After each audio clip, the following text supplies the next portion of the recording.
I'm Jenni Carlson here with Ryan Aber. We're at the peak where Oklahoma has won its NCAA first-round game against Cal-State Bakersfield, 82-68. And Ryan, this was the kind of slugfest I think maybe we expected, especially after seeing a 2-seed in Michigan State lose earlier in the day.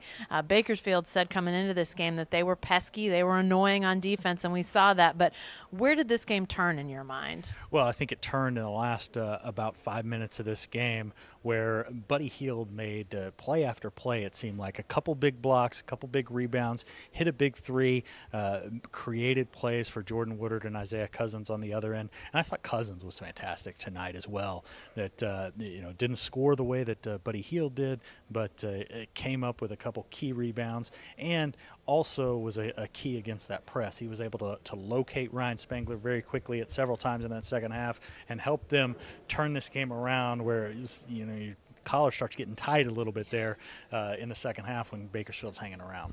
Well, and, a team that had come in with turnover troubles here this last month of the season, only 10 today, and they only have 5 combined by their 3 veteran guards and Cousins, Hield, and Woodard. And obviously those 3 guys have the ball in their hands such a big chunk of the time. For them to only have 5 combined turnovers, just a huge difference, not only today but possibly moving forward. We also saw interesting, Ryan, the use of big men, reserve big men today. It was a rough day for Ryan Spangler all around, but saw some guys, especially Mannion, coming off the bench, and we really hadn't seen him play many minutes at all. What was the thinking by Lon Kruger and his staff today? Well, I think the thought was that with Bakersfield, with Ali Ahmad in the center, they needed another big guy in to help alleviate the pressure on whether it's Spangler or Latin or even Buford when he was out there.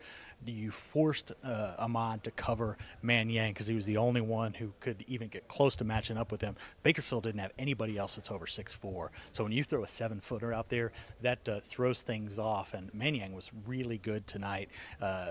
Didn't make careless turnovers that we've seen him make in the past.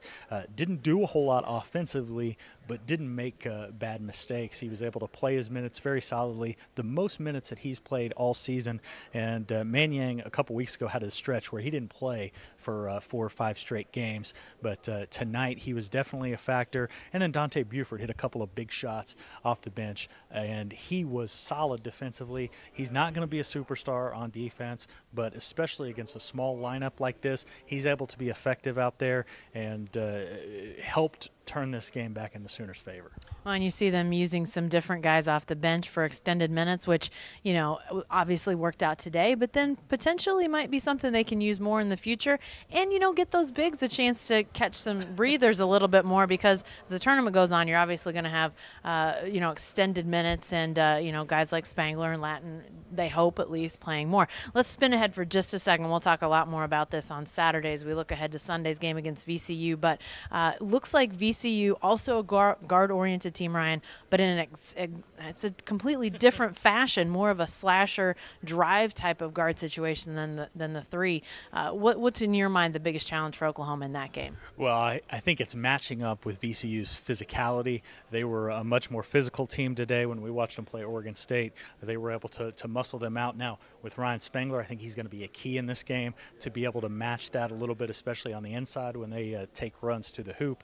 And I think this could be another game that Dante Buford is asked to do some things in because of the way he can match up on that end. Kadeem Latin's not going to be that big physical presence on the back end. Mannion really isn't in a powerful way, but Dante Buford can answer with some of the size issues that VCU has on the interior.